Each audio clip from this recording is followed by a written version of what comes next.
a lot of people will be wondering, well, OK, what's the solution then, Ken? Because, you know, we've got a rampant knife crime epidemic. Nothing seems to be working. You know, if there were no police doing stop and search, surely more people would be walking around with knives.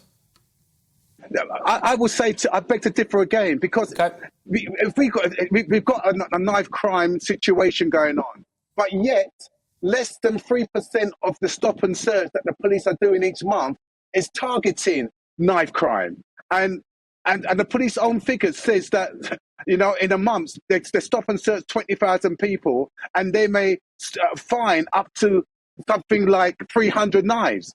Now, that's in a month. Now, that works out to be something like 6 a week. And well, to me, six knives off the streets.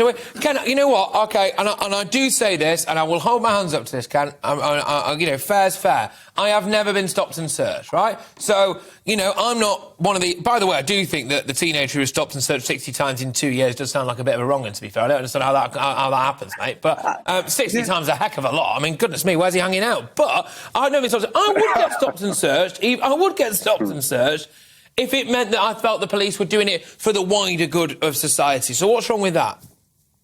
I've been stopped and searched over 125 times, but that's over a 40-year period. Yeah. Okay. And now, don't get me wrong. When I was younger, I may have been active as a villain, but in my older age, I haven't been. But I get stopped and searched probably more often in my later, when I wasn't into crime, than when I was into crime. Now, this young man who's been stopped and searched 60 times, it's quite clearly, I would question whether he's on what we call the gang matrix. Because the gang matrix gives the police the permission to go ahead and repeatedly harass you because you're on the gang matrix. Well, now, you don't wander onto the gang matrix, do you, Ken?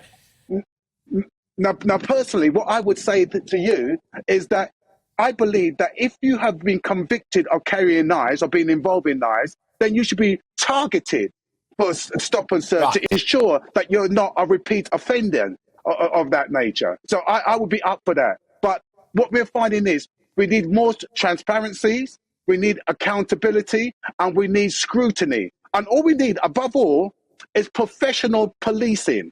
Now, what people complain about time and time again is the nature of the interaction of where that the police are not being professional, where the police are using sometimes racist terms and sometimes they're using inappropriate language.